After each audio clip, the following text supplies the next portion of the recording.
Démarrage hier, mardi, de la deuxième session ordinaire 2020 du Conseil économique, social et environnemental. Elle est consacrée aux effets de la pandémie sur le système de santé. Pendant une quinzaine de jours, les conseillers vont discuter avec les différents spécialistes à travers des auditions. Et particularité de cette session, elle s'est ouverte par visioconférence, dit Oumar Diaw. Session ordinaire du 16, mais pas tant que ça, sans être extraordinaire pour une raison.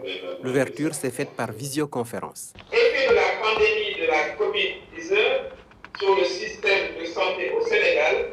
Quelle nouvelle orientation pour une politique sanitaire plus résiliente et des services performants prolonge le thème de cette session via une plateforme virtuelle. Choisir la visioconférence dans ces circonstances est en quelque sorte un acte de résilience. Les conseillers se sont succédés devant la webcam avec diverses préoccupations, les investissements, les réformes, l'apport du secteur privé, l'équité, la CMU, la motivation des personnels ont figuré en bonne place dans les questions.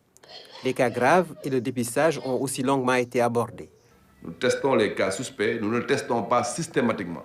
Où en est-on avec le taux de reproduction du virus? Ça a baissé aujourd'hui, une personne positive contamine à peu près 1,5, 1,6 personnes.